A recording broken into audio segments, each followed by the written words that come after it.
Civil procedure ಕೋಡ್ನ section 98ನ ಪ್ರಕಾರ ಯಾವುದೇ ಅಪೀಲನ್ನು 2 ಅಥವಾ 2ಕ್ಕಿಂತ ಹೆಚ್ಚಿನ ಜಡ್ಜಸ್ಗಳು ಹಿಯರಿಂಗನ್ನು ನಡೆಸಿದಾಗ ಮೆಜಾರಿಟಿ ಜಡ್ಜಸ್ಗಳು ಯಾವ ಒಂದು ಒಪಿನಿಯನನ್ನು ಕೊಡ್ತಾರೋ ಅದನ್ನು ಫೈನಲ್ ಆಗಿ ಡಿಸೈಡ್ ಮಾಡಲಾಗುತ್ತೆ.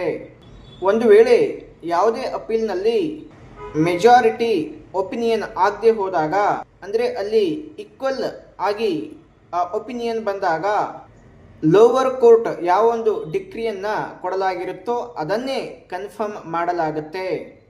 ಒಂದು ವೇಳೆ ಯಾವುದೋ ಒಂದು ಪಾಯಿಂಟ್ ಆಫ್ ಲಾನ ಮೇಲೆ ಜಡ್ಜಸ್ಗಳಿಗೆ ಮೆಜಾರಿಟಿ ಒಪಿನಿಯನನ್ನು ಕೊಡೋದಕ್ಕೆ ಆಗದೆ ಹೋದಾಗ ಕೇವಲ ಆ ಒಂದು ಪಾಯಿಂಟ್ನ ಮೇಲೆ ಒಬ್ಬರು ಅಥವಾ ಹೆಚ್ಚಿನ ಜಡ್ಜಸ್ಗಳು ಹಿಯರಿಂಗ್ ಮಾಡಿದಾಗ ಅವರು ಆ ಪಾಯಿಂಟ್ ಆಫ್ನ ಮೇಲೆ ಒಂದು ಒಪಿನಿಯನ್ ಕೊಟ್ಟಾಗ ಅಲ್ಲಿ ಮೆಜಾರಿಟಿ ಒಪಿನಿಯನ್ನ ಮೇಲೆ ಆ ಅಪೀಲ್ನಲ್ಲಿ ಆ ಪಾಯಿಂಟ್ ಆಫ್ ಲಾನ ಮೇಲೆ ಜಜ್ಮೆಂಟನ್ನು ನಿರ್ಧಾರ ಮಾಡಲಾಗ್ತದೆ.